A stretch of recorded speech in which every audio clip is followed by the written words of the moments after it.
Good morning, everyone. We'll start with history. We'll start with chapter 1, that is how, when, and where. Okay. So, has anyone ever told you that they find history boring because there is too much to read and there are too many dates to remember? So, tell me, why are dates important in history, and do you find timelines, the rings of kings and years of important event difficult to remember? Is history only about years, facts, wars and battles? Okay, so let us find out answers to all the questions in this chapter. Okay, so first topic is approach to history. When we look at the pair of shoes, do you ever wonder what the history of footwear is? How did humans create the first pair of shoes? What kind of material was used to make them? And how were they designed? Was there any difference in the shoes worn by the rich and the poor, the royalty and the commoners? What kind of footwear were worn in battles? It is possible to narrate the history of shoes or shoemaking by referring to a few dates. Okay, I'll tell you. No. History cannot be understood only by placing a few dates chronologically. Social structure evolved during a long span of time. Political system changed gradually, movement, form and revolution happen over a stretch of time. So few dates are not enough to give complete picture of history, and historians today do not follow the sticking to date approach. They have a holistic and inclusive approach to history. They study how people lived, what they ate, what they wore, which sports they played, what kind of trade they carried out, what did farmer cultivate, what was the status of women in the society, what was the structure of the society, how efficient was the economic system, etc. Okay.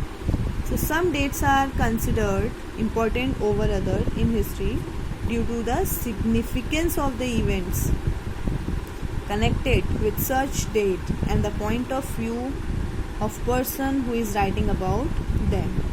When the East India Company and the British Crown were ruling India, British historians focused on glorifying British officers, from Warren Hastings, the first Viceroy, to Lord Mountbatten, the last Governor General. So history and the date revolved around the achievement and policies of successive Governor General and Viceroys. British historians did not include the life of Indian and the commoners in the history they wrote. It was a loop-sided view of history. So next we talk about the periodization of Indian history. The British did noteworthy work in despiring scrape, identify archaeological sites and reconstruction chronology, yet their classification of Indian history was flawed.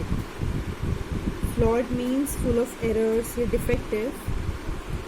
You have read before that history divided into ancient, medieval and modern periods by historians all over the world. The flawed periodization of Indian history gave the false impression to readers of the Indian history. A British economist, historian and political theorist, James Mill,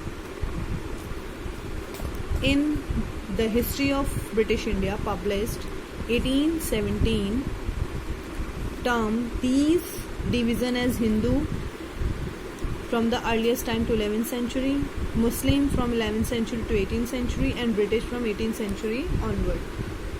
The establishment of Delhi Sultanate in 1200th century made the British term the second phase as Muslim.